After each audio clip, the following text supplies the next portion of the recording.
A warm welcome to all of you to my session Back to Basics with Preeti Gupta.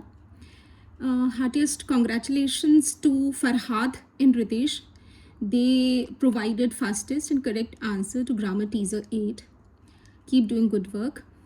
And a warm welcome to all the students, all the people to Back to Basics. Now we are going to start with our analysis and interpretation of 3rd of January's The Hindu newspaper.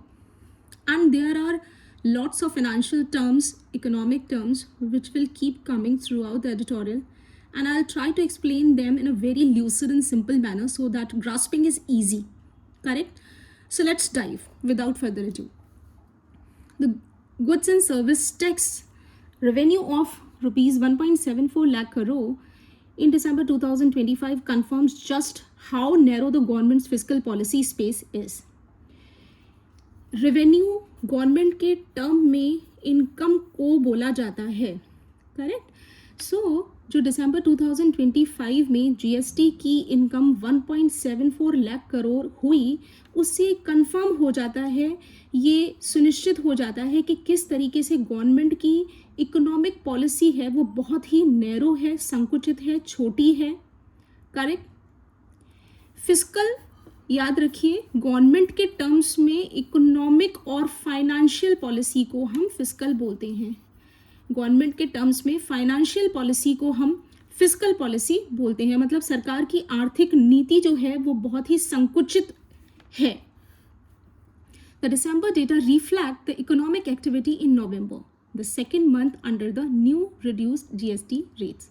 So friends, you must be aware that on 22nd of September 2025, the government announced a new GST regime. It was 0%, 5% and 18% for almost all goods and services. कहने का मतलब ये है कि इन तीनों slabs में लगभग सारी गुड्स एंड सर्विसेज आती हैं. जो बचती हैं वो 40% के टैक्स स्लैब्स में आएंगी. और वो कौन सी चीज़ें हैं जिन पर 40% का जीएसटी लगेगा, उन्हें हम सिन गुड्स या लग्जरी गुड्स के नाम से जानते हैं. ठीक है. तो गवर्नमेंट ने जो पहले जीएसटी टैक्स रेट्स चल रही थी उनको कट किया, उनको रिड्यूस किया. कट का मतलब होता है रिड्यूस करना. 3 लेवल्स पे इन सबको, सारी गुड्स एंड सर्विसेज को रख दिया, except for sin goods and luxury goods को, जिनको 40% के टैक्स रिजीम में या टैक्स स्लैब में रखा गया. करेक्ट. सो यहाँ एडिटर हमें इंफॉर्मेशन दे रहा है कि दिसंबर का डेटा जो है वो ये रिफ्लेक्ट करता है कि इकोनॉमिक एक्टिविटी जो कि नवंबर में हुई है और नए टैक्स रिजीम में या रिड्यूस्ड जीएसटी रेट्स के बाद ये जो दूसरा महीना था, कौन सा दूसरा महीना, देखिए सितंबर में अनाउंस हुई, अक्टूबर और नवंबर, इन दोनों महीनों की बात हो रही है. क्योंकि जो डेटा है ये कब का है, ये नवंबर का है. ठीक है. तो दिसंबर डेटा दिसंबर का है और ये डेटा रिफ्लेक्ट करता है अक्टूबर और नवंबर को. राइट. सो दिसंबर का डेटा ये दर्शाता है कि इकोनॉमिक एक्टिविटी जो कि नवंबर में थी, दूसरे महीने नए टैक्स रिजीम के अंतर्गत. December's revenue were marginally higher than the 1.7 lakh crore collected in November. और नवंबर का जो रेवेन्यू था या जो टैक्स से इनकम सरकार को हुई थी वो 1.7 लाख करोड़ ज़्यादा थी नवंबर के कंपैरिजन में. ठीक है. December's revenue were marginally higher. Marginally का मतलब होता है slightly, right. Marginally means slightly. So थोड़ा सा ज़्यादा था, थोड़ी सी ज़्यादा थी. 1.7 lakh crore collected in November, जिसको नवंबर में कलेक्ट किया गया. हम यहाँ पर किस इनकम की बात कर रहे हैं, हम यहाँ पर सरकार जो गुड्स एंड सर्विसेज पे टैक्स लगाती है, मतलब जो जीएसटी लगाती है, उससे सरकार को जो इनकम होती है या रेवेन्यू होता है, हम उसकी बात कर रहे हैं. ठीक है. तो नवंबर में ये थोड़ा सा ज़्यादा था, 1.7 लाख करोड़ ज़्यादा था नवंबर के कंपैरिजन में. Correct. This was expected and any believe, और दिस वॉज एक्सपेक्टेड, ये तो एक्सपेक्टेड था, प्रत्याशित था. The thing which was being hoped by the government. Correct. Any belief that the rate reductions would lead to an immediate and sustained increase in demand and hence GST collections was pure optimism. और कोई भी ये विश्वास कि GST की rate reduction होने से तुरंत और परमानेंट इंक्रीज हो जाएगी डिमांड में, या डिमांड बढ़ जाएगी परमानेंट तौर पर और तुरंत ही, और इसलिए जीएसटी का कलेक्शन भी बढ़ जाएगा, ये पूरी तरह से ऑप्टिमिज्म है, अ पॉजिटिव होप है। Correct. So now you can understand, जब जीएसटी की रेट टैक्स में गवर्नमेंट कट करेगी उससे क्या होगा, आप चीज़ों को ज़्यादा खरीदेंगे, मार्केट में डिमांड बढ़ेगी ऑब्वियसली, बिकॉज नाउ आपको पता होगा कि जो बाइक्स थी उनमें भी 10,000 से लेके 40,000 तक का प्राइस में उनके कमी आई थी, प्राइस कम हो गए थे। तो ऑब्वियस सी बात है कि हम ज़्यादा खरीदना चीज़ों को शुरू कर देंगे, और शुरू करने से क्या होगा, मार्केट में उन चीज़ों की डिमांड बढ़ेगी, और जब डिमांड बढ़ेगी हम चीज़ों को ज़्यादा खरीदेंगे तो टैक्स क्या होगा, सरकार का बढ़ना शुरू हो जाएगा। So these are all interconnected economically, isn't it? GST के कम करने से क्या हुआ, मार्केट में चीज़ों की डिमांड बढ़ी, जब डिमांड बढ़ी लोगों ने ज़्यादा चीज़ों को खरीदा तो टैक्स से सरकार की जो इनकम थी वो बढ़ गई। ठीक है, तो यहाँ पर ये कहना चाह रहे हैं कि ये मानना सरकार का, या कोई भी ऐसा विश्वास कि जीएसटी के रिड्यूस करने से तुरंत ही मांग में एक इंक्रीज, सस्टेन यानी परमानेंट इंक्रीज आ जाएगा और इसलिए जीएसटी का कलेक्शन बढ़ जाएगा, ये एक प्योर ऑप्टिमिज्म है which is far away from reality. In reality, people are more likely to use that extra income to pad up savings or pare down debt.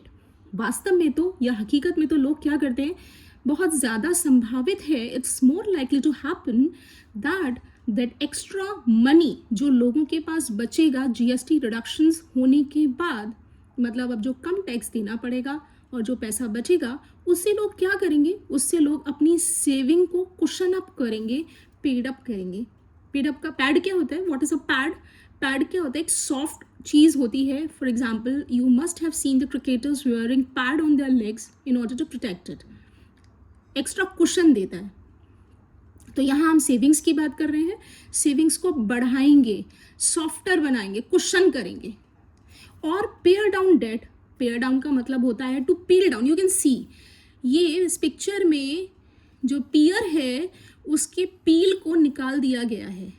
ठीक है, तो उससे क्या होगा, इट इज़ टोटली अनवांटेड। जो भी चीज़ unwanted है उसको हटा देना, ग्रेजुअली उसको कम कर देना is called pair down. This is a collocation भी है, पेयर के साथ हमेशा आप डाउन यूज करते हैं, this is a pair of words. ठीक है, तो लोग क्या करेंगे, जो उनकी एक्स्ट्रा इनकम हुई है जीएसटी घट जाने की वजह से, उससे या तो अपनी सेविंग्स को बढ़ाएंगे, पैडअप करेंगे, इंक्रीज करेंगे, या अपने डेट की भरपाई करेंगे, डेट को दे देंगे। Gradually they will decrease, gradually and slowly they will pay off their debts with increase consumption a more medium term outcome. और सरकार का जो ये मानना था कि कंजम्पशन जो है, चीज़ों की जो डिमांड है वो बढ़ जाएगी, वो वास्तव में एक ज़्यादा अगर सोचें तो वो क्या है, मीडियम टर्म आउटकम है। ठीक है, not for a very long period of time, not for a very short period of time, थोड़े समय के लिए ये होगा, डिमांड इंक्रीज होगी, कंजम्पशन इंक्रीज होगी। This happened following the income tax regime, और ये कब हुआ, इन बजट 2025 टू, ये 2025 का बजट अनाउंसमेंट होने के बाद भी ये हुआ था। रिजिक का मतलब होता है रीअरेंजमेंट, रीऑर्गेनाइजेशन। रिजिक का मतलब क्या होता है, रीअरेंजमेंट, रीऑर्गेनाइजेशन। मतलब जब बजट 2025 में भी गवर्नमेंट ने इनकम टैक्स में रीअरेंजमेंट किया था, तब भी ऐसा हुआ था। When the government effectively exempted people earning up to 12 lakh a year from income tax, जबकि गवर्नमेंट ने बहुत ही इफेक्टिवली 12 लाख से कम कमाने वाले लोगों को इनकम टैक्स से छूट दे दी थी। क्या मतलब हुआ, जो लोग 12 लाख रुपए तक कमा रहे हैं उनको अब टैक्स नहीं देना पड़ेगा, अब उनको इनकम टैक्स नहीं देना पड़ेगा। तो क्या हुआ, आपकी 12 लाख तक की इनकम टैक्स से फ्री हो गई। तो एडिटर का यहाँ पर ये कहना है कि मांग में उछाल तो तब भी आई थी जब गवर्नमेंट ने 2025 के बजट में 12 लाख से नीचे इनकम वालों को टैक्स से एग्जाम्प्ट कर दिया था. The GST and income tax decisions were both welcome relaxations. तो GST में जो रिडक्शन हुआ और जो इनकम टैक्स की स्लैब गवर्नमेंट ने बढ़ाई या एग्जाम्पशन की जो लिमिट गवर्नमेंट ने बढ़ाई, ये दोनों ही जो डिसीजंस थे ये जनता द्वारा वेलकम रिलैक्सेशंस थे, यानी कि ऐसे रिलैक्सेशंस और छूट जो कि जनता द्वारा स्वागत जिनका किया गया. However, at least for this year, they are going to cause the government more pain than gain. हालांकि कम से कम इस साल तो ये दोनों GST और इनकम टैक्स एग्जेम्पशन सरकार के लिए गेन से ज़्यादा पेन पैदा करने वाले हैं. इनकम कम होगी और तकलीफ ज़्यादा होगी. The most recent data on the government's accounts reflect this. और अभी जो हाल ही में जो रीसेंट डेटा आया है, जो आंकड़े आए हैं गवर्नमेंट के अकाउंट को, वो ये दर्शाते हैं. Total tax revenue stood at ₹13.9 lakh crore at the end of November 2025. तो सरकार को टैक्स से जो इनकम हुई वो 13.9 लाख करोड़ हुई नवंबर 2025 के अंत में, 3.4% lower than in the same period of 2024-25, जो कि 24-25 के इसी पीरियड में, मतलब नवंबर में 3.4% लोअर थी. कहने का मतलब ये है कि नवंबर 2024-25 में गवर्नमेंट को टैक्स से जो इनकम हुई थी वो नवंबर 25 में 3.4% उससे कम हुई. ठीक है. On the other hand, the center's capital expenditure stood at 6.58 lakh crore in the April-November 2025 period. जबकि दूसरी तरफ हम देखें तो सेंटर का कैपिटल एक्सपेंडिचर था वो 6.58 लाख करोड़ अप्रैल से नवंबर के पीरियड में था. What is the meaning of capital expenditure? Rest assured that I'll try to explain these terms in a very simple manner, right? So capex को usually हम short में capital expenditure को capex भी लिख देते हैं इस तरीके से, cap और x. Now what is the meaning of capital expenditure? First, expenditure on fixed assets. अब ये fixed assets क्या है? Land, building, machinery और सॉफ्टवेयर जो कि गवर्नमेंट या कोई भी कंपनी खरीदती है, ये सारे क्या कहलाएंगे? फिक्स्ड एसेट्स कहलाएंगे. फिक्स्ड का मतलब हो गया ये these are going to give you income for a long period of time. दूसरी पहचान कैपेक्स की क्या है कि ये आपको रेवेन्यू जनरेट करेंगे. ये ऐसे एक्सपेंडिचर हैं जो आपको लंबे समय तक रेवेन्यू जनरेट करने में मदद करेंगे. राइट. अब जब ये लंबे समय तक आपको रेवेन्यू जनरेट कर रहे हैं तो एक फाइनेंशियल ईयर से ज़्यादा होगा तो क्या होगा? ये एक साल से ज़्यादा की बैलेंस शीट में रिफ्लेक्ट करेंगे. अच्छा, बैलेंस शीट आप सबको पता होगा, हम बैलेंस शीट में क्या शो करते हैं? एसेट और लायबिलिटी किसी कंपनी की शो करते हैं. किसमें? एक फाइनेंशियल ईयर में. फाइनेंशियल में आपको पहले ही समझा चुकी हूँ. फाइनेंशियल ईयर आपका 1 अप्रैल से 31 मार्च तक रहता है. और हम जो बैलेंस शीट तैयार करते हैं वो किसी फाइनेंशियल ईयर के लिए तैयार करते हैं. बैलेंस शीट के 2 कंपोनेंट्स होते हैं, एसेट्स और लायबिलिटीज़ होते हैं. ठीक है. तो ऑब्वियस ही बात है कि जब ये fixed assets long period of time के लिए खरीदे जाते हैं या लॉन्ग पीरियड ऑफ टाइम तक चलते हैं, रेवेन्यू जनरेट करते हैं, तो ये एक साल से ज़्यादा की बैलेंस शीट में रिफ्लेक्ट करेंगे. Isn't it? Yes, so now you must have understood कि कैपेक्स क्या होते हैं. फिक्स्ड एसेट पे किया गया एक्सपेंडिचर कैपेक्स कहलाता है. लैंड, बिल्डिंग, मशीनरी या सॉफ्टवेयर वगैरह पे आप जो खर्चा करते हैं, उसके बाद ये लॉन्ग पीरियड ऑफ टाइम के लिए होते हैं. आप एक बार जब खरीद लेते हैं तो काफ़ी सालों का आपकी छुट्टी हो जाती है, आपको ज़रूरत नहीं पड़ती है. फिर ये आपके बैलेंस शीट में रिफ्लेक्ट करते हैं. एक से ज़्यादा ईयर की फाइनेंशियल ईयर की बैलेंस शीट में रिफ्लेक्ट करते हैं. तो यहाँ पर on the other hand, the center's capital expenditure stood at 6.58 lakh crore in April-November 2025 period, 28% higher than in the same period of the previous year. मतलब पिछले साल के इसी पीरियड के कंपैरिजन में गवर्नमेंट ने जो कैपिटल एक्सपेंडिचर पे खर्चा किया था या कैपिटल एसेट्स पे जो खर्चा किया था वो 6.58 लाख करोड़ ज़्यादा था. I have tried to shown you that car, building, computer, these are all what capital expenditure का पार्ट है. ठीक है, समझ में आ गया. यहाँ पर एडिटर क्या करना चाहता है, यहाँ पर एडिटर क्लियर कट आपको ये बता रहा है कि पिछले साल के कंपैरिजन में, नवंबर के कंपैरिजन में गवर्नमेंट ने कैपिटल एक्सपेंडिचर 28% ज़्यादा किया है. And do remember, for the growth and development of a country capital expenditure is a must. ठीक है, कैपिटल एक्सपेंडिचर ही किसी कंट्री को डेवलपमेंट की तरफ लेकर जाता है. अब उसके साथ भी कुछ ज़रूरी है, तो क्या है आइए देखिए, समझते हैं.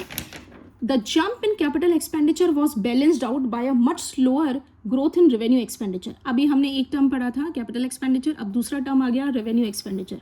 तो ये कहना चाह रहे हैं कि कैपिटल एक्सपेंडिचर पे तो जंप हो गया, मतलब वो राइज कर गया, लेकिन उसको हमने किससे बैलेंस किया, बहुत ही स्लो ग्रोथ वाले रेवेन्यू एक्सपेंडिचर पे. मतलब रेवेन्यू एक्सपेंडिचर हमारा उस स्पीड पे 28% पे नहीं बढ़ा है, हमारा रेवेन्यू एक्सपेंडिचर सिर्फ 2.1% से बढ़ा है. 2024 के कंपैरिजन में कैपिटल एक्सपेंडिचर 28% पे बढ़ा, लेकिन जो रेवेन्यू एक्सपेंडिचर था वो सिर्फ 2.1% पे बढ़ा. Now what is the difference between capital expenditure and revenue expenditure. What is revenue expenditure? Revenue expenditure को हम ऑपरेशन एक्सपेंडिचर भी बोलते हैं. ठीक है, ऑपरेशनल एक्सपेंडिचर भी बोलते हैं, और इसको शॉर्ट में ओपैक्स बोलते हैं. करेक्ट.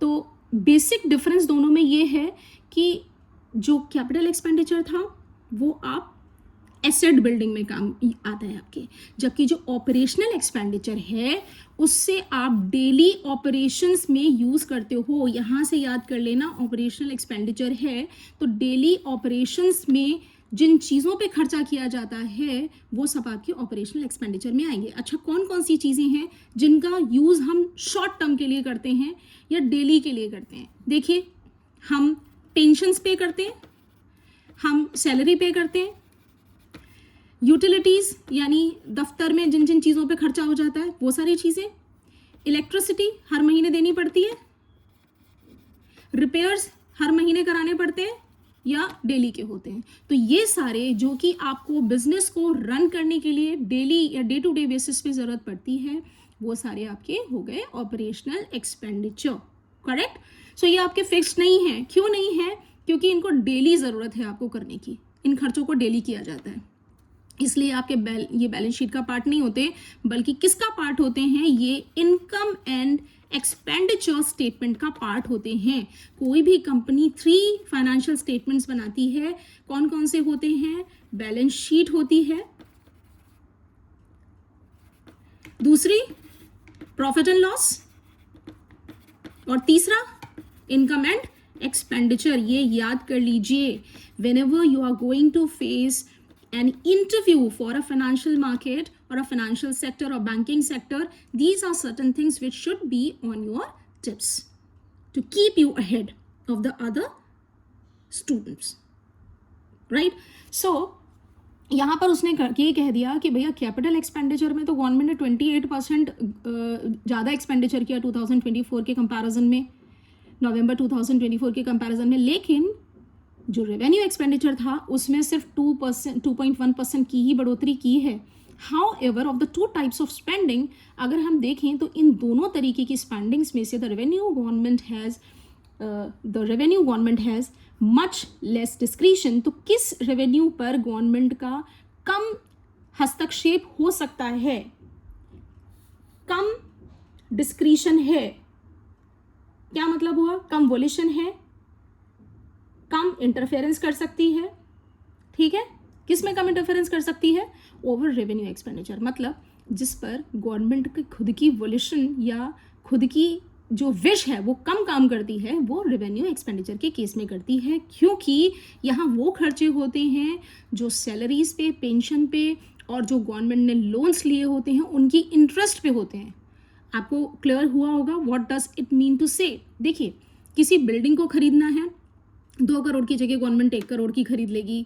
मशीनरी खरीदनी है तो मशीनरी थोड़ी सस्ती वाली खरीदी जा सकती है, लेकिन जो रेवेन्यू एक्सपेंडिचर है उनमें गवर्नमेंट कोई भी चॉइस या डिस्क्रिशन या वॉल्यूशन एक्सरसाइज क्यों नहीं कर सकती, क्योंकि ये तो होने ही होने हैं। सैलरीज, पेंशंस एंड इंटरेस्ट ये सारे फिक्स्ड खर्चे हैं।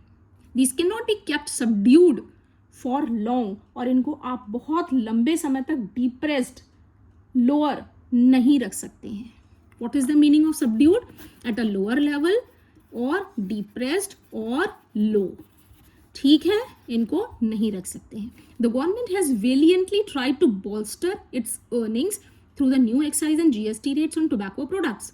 Not to mention the health and security cess on the manufacture of pan masala. तो पहले यहाँ तक समझ लेते हैं, गवर्नमेंट ने बहुत बहादुरी के साथ कोशिश की है अपनी अर्निंग्स को या इनकम को एनकरेज करने की, सपोर्ट करने की, बॉल्स्टर करने की, रेज करने की थ्रू द न्यू एक्साइज, नए टैक्सेस और जीएसटी रेट्स जो कि टोबैको प्रोडक्ट्स पर लगाए हैं उनके जरिए not to mention the health and security cess on the manufacture of pan masala. और इसमें हम पान मसाला के मैन्युफैक्चर पे हेल्थ एंड सिक्योरिटी सेस जो लगना चाहिए था उसको मेंशन नहीं कर सकते, बिकॉज उस पर लगा ही नहीं है। Now, what is health and security says? Keeping in mind how harmful pan masala is over the health of the people, certain tax will be imposed to secure health of the public. समझ में आया? What I mean to say, cess is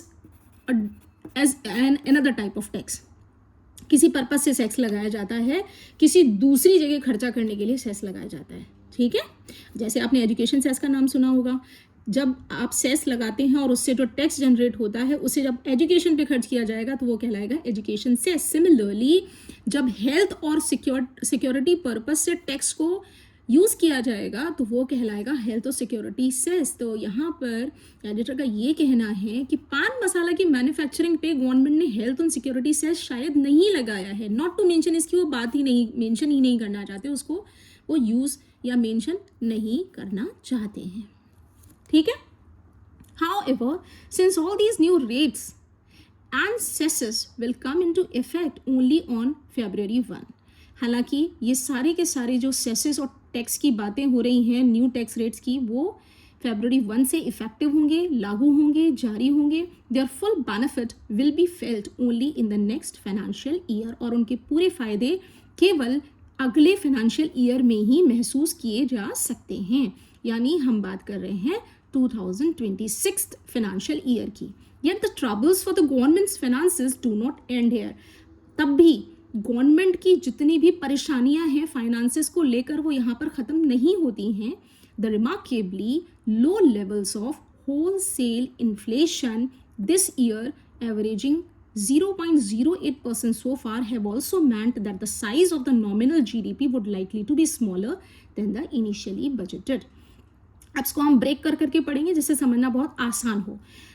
remarkably low levels of WPI this year, इस साल जो WPI थी उसका level नोटिसेबली कम था,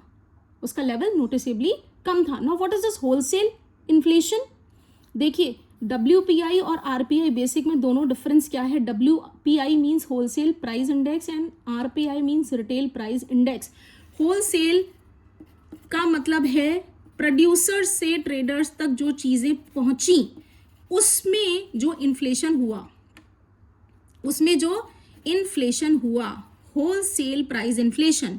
और रिटेल यानी जो चीज़ें कंज्यूमर ने खरीदी उनमें कितना इन्फ्लेशन हुआ, उसे हम बोलेंगे RPI, रिटेल प्राइस इन्फ्लेशन, और WPI, wholesale price inflation. Difference समझ में आया? प्रोड्यूसर से ट्रेडर्स तक जो चीज़ें पहुंची, क्या पहुंचेगा? रॉ मटेरियल और इंटरमीडिएट मटेरियल, यही तो पहुंचेगा, क्योंकि भाई प्रोड्यूसर किस चीज़ से चीज़ों को बनाता है? फिनिश्ड गुड्स आपके पास कैसे पहुंचती हैं? पहले रॉ मटेरियल आता है और इंटरमीडिएट मतलब उनको बनाने के लिए क्या क्या चीज़ें चाहिए और उन सब का से मिलकर प्रोड्यूसर क्या करते हैं, चीज़ें बनाते हैं और किसको दे देते हैं, ट्रेडर्स को दे देते हैं, होलसेल ट्रेडर्स को दे देते हैं। उसमें कितना इन्फ्लेशन आया, उनके प्राइसेस में कितना इन्फ्लेशन आया। और यहाँ हम क्या बात कर रहे हैं, उन चीज़ों की जिनको कंज्यूमर ने फाइनली खरीदा और उसमें कितना इन्फ्लेशन आया। So I hope you understand the term inflation. Inflation का मतलब होता है 100 रुपीज़ में आपने जो बास्केट खरीदी उसमें कितने आइटम्स थे, ठीक है। किसी पीरियड में हम इसको कंपेयर कर रहे हैं किसी दूसरे पीरियड से जिसमें आपने 100 रुपीज़ में बास्केट जो खरीदी उसमें कितने आइटम थे उससे। Are you clear. और ये बेस ईयर हमारा रहता है 2011-2012। So for many purposes this base year is 2011 and 12 and remember this is a period of least instability. एक ऐसा पीरियड जिसमें हर तरीके की इंस्टेबिलिटीज़ बहुत कम रही हों उसको हम बेस ईयर मान के चलते हैं।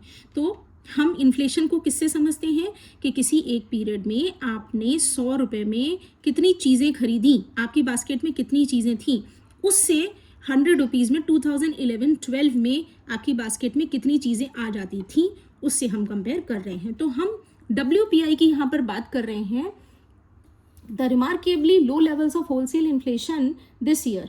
इस साल का जो होलसेल इन्फ्लेशन रहा है वो बहुत कम रहा है। रिमार्केबली मतलब नोटिसेबली, ठीक है।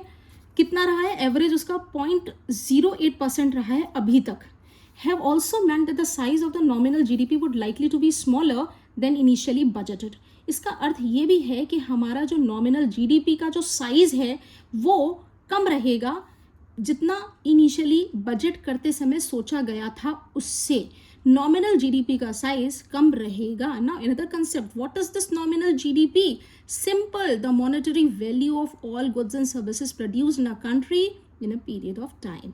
मतलब किसी भी कंट्री में जो भी चीज़ें एक साल के अंदर पैदा की गई या सर्विसेज दी गई उन सब की मार्केट वैल्यू कितनी थी, मार्केट प्राइस पर उनकी मॉनेटरी वैल्यू कितनी थी। इसमें आप इन्फ्लेशन को, डिफ्लेशन को, इन सबको एडजस्ट नहीं करते हैं, correct. So nominal GDP is what? Is GDP at market price without having adjusted for inflation और deflation। इन सबको आपने adjust इसमें नहीं किया है, ठीक है। और GDP क्या है?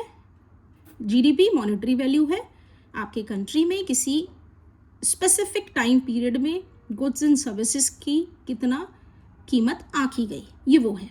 तो यहाँ पर ये कहना चाहते हैं, इसका मतलब ये भी हुआ कि अगर हमारी होल सेल प्राइस इन्फ्लेशन जो था, प्रोडक्ट इन्फ्लेशन जो था, वो अगर होलसेल इन्फ्लेशन जो था वो अगर इस साल सबसे कम अगर रहा है, सबसे नीचे स्तर पे रहा है, तो उसका मतलब ये भी हो गया कि हमने इनिशियली यानी शुरुआत में जितना GDP को समझा था कि भैया 7% रहेगा GDP हमारा इस साल 8% रहेगा, उसका साइज भी छोटा होने वाला है, कम होने वाला है। This means that several ratios packed to it.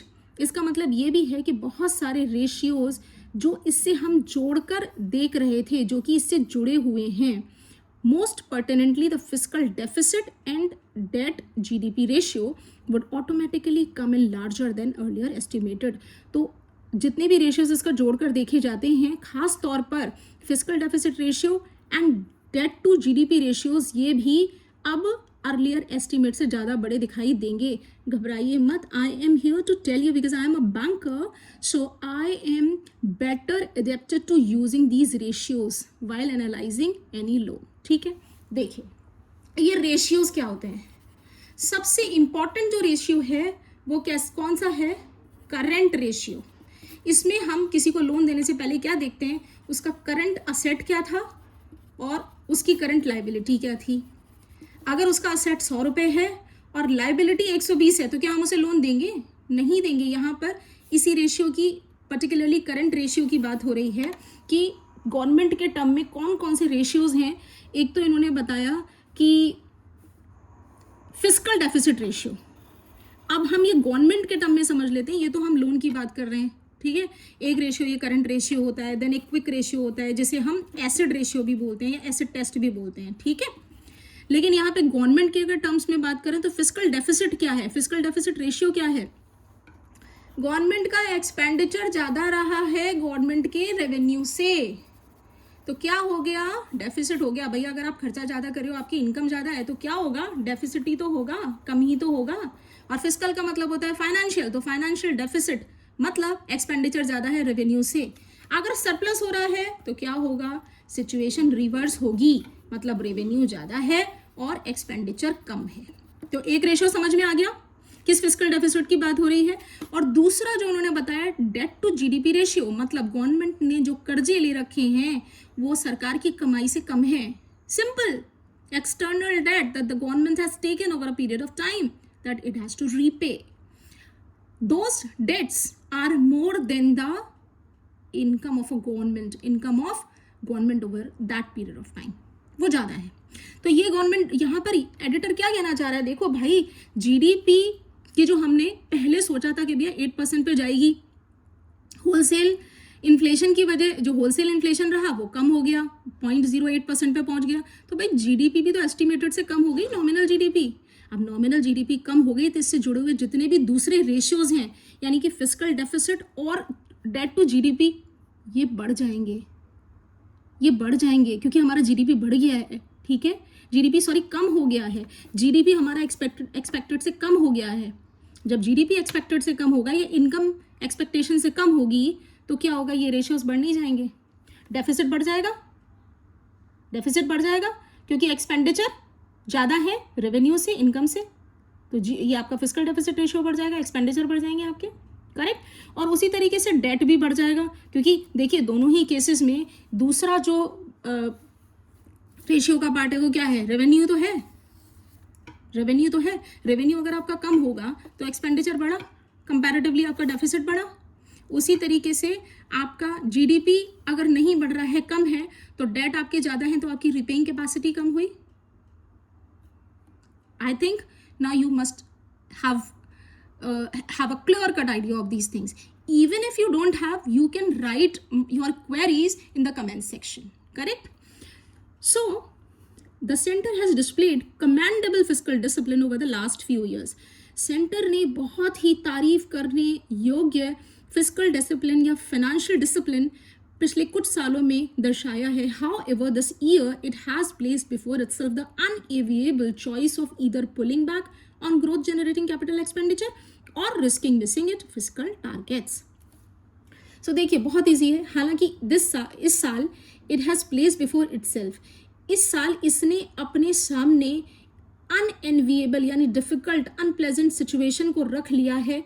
Choice है गवर्नमेंट को कि या तो ये ग्रोथ को बढ़ावा देने वाले कैपिटल एक्सपेंडिचर से थोड़ा सा पैसा खींच ले, मतलब पैसा कम खर्च करना शुरू कर दे कैपिटल एक्सपेंडिचर पे, जिसकी वजह से ग्रोथ होती है, या फिर ये अपने फिस्कल टारगेट्स को अचीव नहीं कर पाएगी, उसको जोखिम में डाल दे कि इसके फिस्कल टारगेट्स जो थे वो अचीव नहीं होंगे, उनको वो जोखिम में डालेगी। So I hope you are very clear on this. So now let's discuss the questions that can be very potential and substantial from the viewpoint of this editorial. The one is, which of the following can be most reasonably inferred from the author's discussion on GST rate cuts? यहाँ पे क्या क्या infer किया जा सकता है कि author का जो डिस्कशन दिया है जीएसटी रेट कट के क्या क्या प्रभाव हुए।